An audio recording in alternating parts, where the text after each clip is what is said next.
Hey guys, magandang hapon. Alas 3 na dito ngayon sa amin. So guys, yung isa kong kalabasa, nalaglag na siya. Nalaglag lang yung, kusa lang siya nalalagbaga. Ayun doon. Yung maliit. Dalawa na lang yung natira. Punta tayo dito sa aking guys. Ang mustasa namin, sobrang dami na rin tumubo.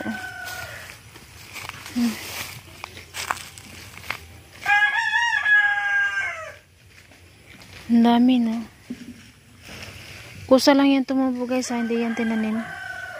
Nagtingin-tingin ako dito sa kalabaw na to dahil ay salamat, nahila niya na din talaga. Kanina pa ako nakatingin dyan dahil yun nga, hinila niya yung sitaw, nahila din yung wire ng kuryente namin baga. Kuryente at wifi. Kanina dyan kami sa duyan nakaupo ni RG, kang dalaw ni RG. Oh guys, ayan, yung talong may bunga na din.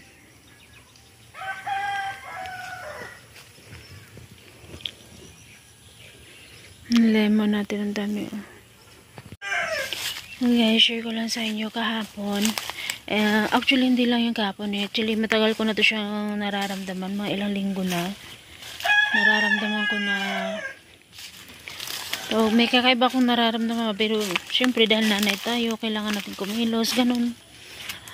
So, nangyari, nararamdaman ko parang banda sa may liig ko ba may bumabara. Tapos parang parang nahirapan akong huminga, na nasusuka. Kasi nga dito may bumabara sa kanya. Tapos pinilit yung ginaganon-ganon ko siya. Hindi rin naman nawawala. Maghabis sila dito ng mais. Pero may iba silang hindi nakita. Ayun. Marami silang hindi nakita. So yun nga. Nag-ano na ako. Hinilot-hilot ko. Kasi nga baka ano lang baka may nakaharang lang na ano ba. So ganyan-ganyan ko. Wala din naman. Nahirapan talaga ako. So kahapon parang hindi ko na talaga maintindihan yung nararamdaman ko nung pa-check up ako. So, binigyan naman ako ng gamot. Minom ako pagka uwi ko kahapon. Minom din ako agad. So, okay naman siya ng konti. Pero, parang, unti-unti na naman siya bumabalik. Tapos, kaninang umaga. Pag umaga kasi, kunwari, pag ako yung una nagising, yung birang kong babae nagluluto na yan. Pag ako una nagising, ako, diretso na ako luto. Lahat ulam at kanin. Pag yung birang kong babae naman, like, wala pang hindi alam kung nung babaonin ng mga bata, siya nagluluto na yan siya ng kanin. Minsan. So, ayun. So, kanina, pagising ko, si Amay nakaluto na ng kanin. So, ako na yung nagluto ng ulam na baon ng mga bata. Ang niluto ko ay cabbage na gulay. So, at pritong itlog. So, katapos nun, si Ayman nakahinatid na ni Ama dun sa kalsada. Nagantay ng school bus nila ba, si Ari na lang yung bibihisan. Dahil si Ari naman is 9:30 naman yung pasok niya. So, medyo late siyang nabihisan, no? Mga 9, 2 minutes. Parang bigla na naman nag-iba yung pakikiramdam ko, no? Parang lumala siya ba? Parang alam mo yung pag nagbo-bloated yung tiyan natin. Parang ganun yung nararamdaman ko dito ba. Tapos, kumukonect siya dito sa may, natin sa, sigmura or kuto-kuto ba, mukonek siya dayon.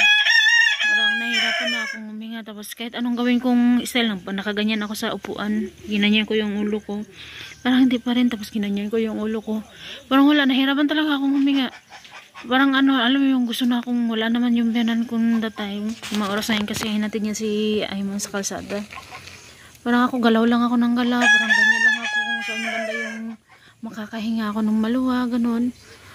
So wala talaga. So parang ginawa ko, parang hinilot-hilot ko pa rin siya dito, parang ganyan ko pa rin hanggang sa dumating na yung biyanang kong babae. Lumabas naman ako, nagsuka ako. Excuse me po sa mga kumakain dyan. So nagsuka ako, tapos yung nagsuka na ako, medyo umuki yung pakiramdam ko, pero hindi yung okay, totaling okay na talaga.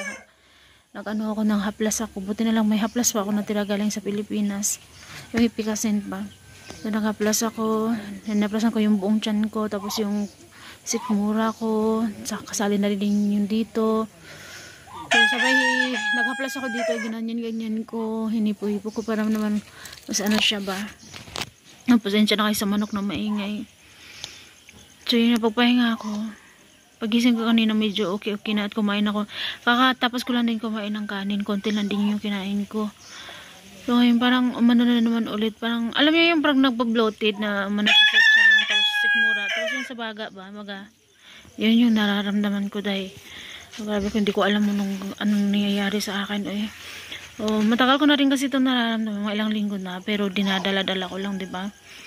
So parang kahapon hindi ko na talaga napigilan, nagpa-check up na ako. Tapos dito kanina talagang, kung hindi ako naging okay kanina, talagang takbo ulit ako sa sa clinic. So yun,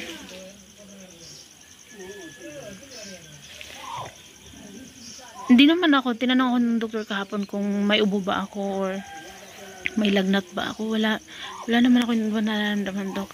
Yung nararamdaman ko lang na parang may nag-ano siya sa kanya dito, parang may nakaharang, tapos nahirapan akong huminga, ganun. So binigyan niya ako ng gamot, chinek naman yung ano ko, tapos sa likod ko okay naman ako. So niresetahan lang ako ng gamot.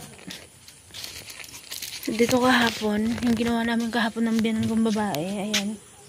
Dito, medyo pinuturan ko ng konting dahon-dahon.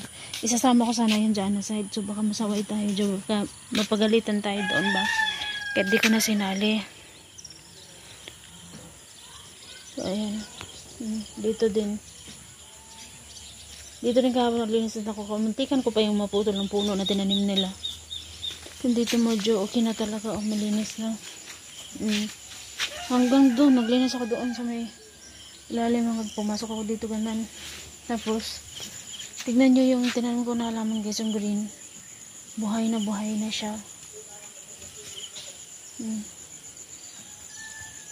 So una naglinis kasi kahapon dito yung bayan ko babae, pero hanggang nilinis niya lang dito hanggang dito, tapos may nahila pa siya isang halaman ko na ganyan, kaya nilisan at doon hindi niya inabot hanggang doon ba, kaya ako na nagtapos. So kaya ganyan, malinis na siya. Okay lang yung mga ganito guys, no? Kahit summer, basta malinis lang yung paligid ba, para yung, alam nyo na, pag may ahas makita natin. Naalala ko talaga dati dito na sobrang laki ng ahas dito na side, na daanan pa to dito dati, nakamuntikan pang makagat si Ayman nun. So yun, dito muna tayo lakad-lakad. Alam niyo yung weather namin dito, init, ulan. Kaya yung hanggang ngayon hindi ko pa makulay yung ating black green na pintura sa likod guys, sa labas. So, alam niyo yung parang yung chan ko rin na parang ano din siya ba, bloated baga. Or baka dahil sa hangin lang din to, dahil nag-electric fan kami kagabi ba.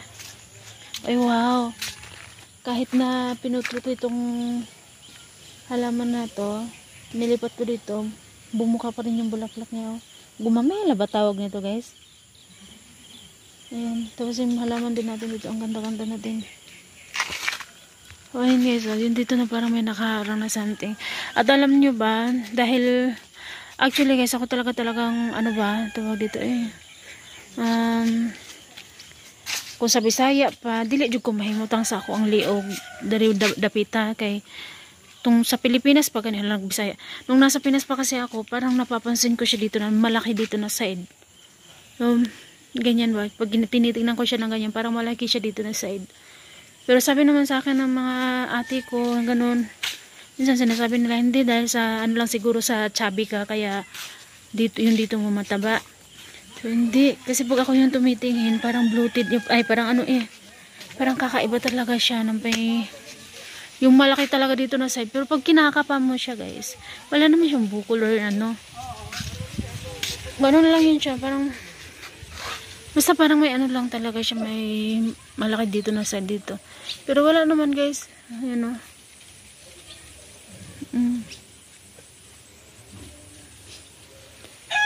Kaya ba kung titignan nyo, wala naman diba? Kung sa kasi sa akin, Grabe yung mas grabe yung nasa Pinas ako guys, kasi dito napapansin ko talaga na parang dito na side malaki. Kaya ako palagi kung worried ako dito na dati sa Pilipinas. Ayan. At saka share ko lang sa inyo guys, yung ate ko na nasa Malaysia is yun ay may glitter din yung ate ko. Tapos yung isa kong kapatid sa sa Pilipinas, yung manghod na ko, may glitter din siya. So, yun. At mataba din yun siya guys. At saka yung ate ko, na nasa, halos yung kapatid ko na nasa Pilipinas na may glitter. Tapos yung ate ko na nasa Malaysia na may glitter din, is mataba din sila. And then ako, alam nyo guys, matagal ko na rin nagtataka talaga ako kasi, alam nyo yung, hindi naman ako yung palakain, yung ganun. Tsaka, madalas late pa akong kumain. Tapos yung kinakain ko, hindi naman kadamihan. Pero mataba ako. So, sabi naman sa akin ni ate na, shoutout sa ate, yung mama ni Hali. Sabi niya sa akin, baka may glitter ako, Jen. Baka may glitter ka, Jen. Baka kasi nga, kaya isa din yun kasi yun sa dahilan kung bakit, isa din yun sa dahilan na tumataba ang isang tao pag may glitter, ganun. So, sabi ko, parang, kinakabahan, and actually sa Pinas pa lang, kinakabahan talaga ako guys, no, kasi, nung dati sa Pinas talaga, grabe yung ano ko guys yun. So, pag gusto ko talaga ito ipa-check up dito guys gusto ko malaman kung ano ba talaga na may glitter ba ako, or wala, or ano ba talaga. Nakurutan ko sa manok guys. Hindi ko alam kung kaninong manok yan. Panay lang ako, parang panay hinga lang ako, tapos inhale exhale lang ako baga.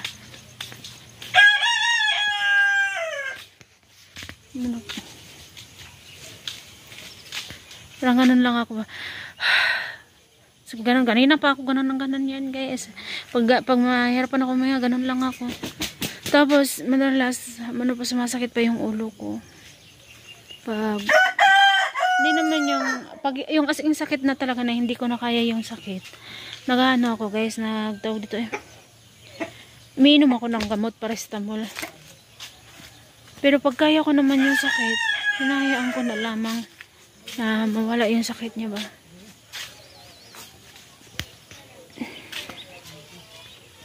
So na-harvest na to nila.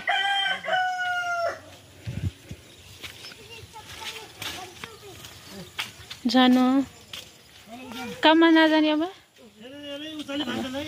के भन्नुहुन्छ के पाल्ने हो कसले आने हो यस्तो गर्दैन भनेको सुन्दैनस् यहाँ सिताउने अन्त्य हो कसको जानु त तिम्रो को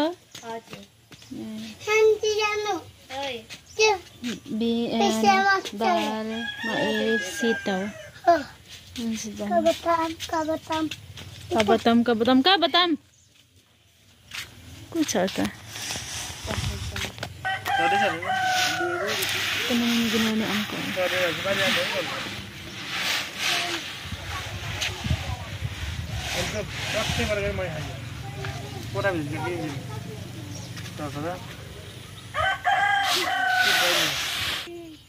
इताली तो बकन ले जा गर्मी भैया त्यही भएर जाऊ के छिटो के जाऊ सीधा आगे ले जा रहा छिटो है अहिले फेरि आउने फेरि कसरी खान दिन्छ अहिले जा न नकर मारे थोडे चीज खिन्छ थोडे दात थर खसीको ना जा त आइज मलाई दात मात्र देखाइदिन्छ अर्को दात हाल्ने भाइ अर्को दात पनि कालो कालो भयो जा के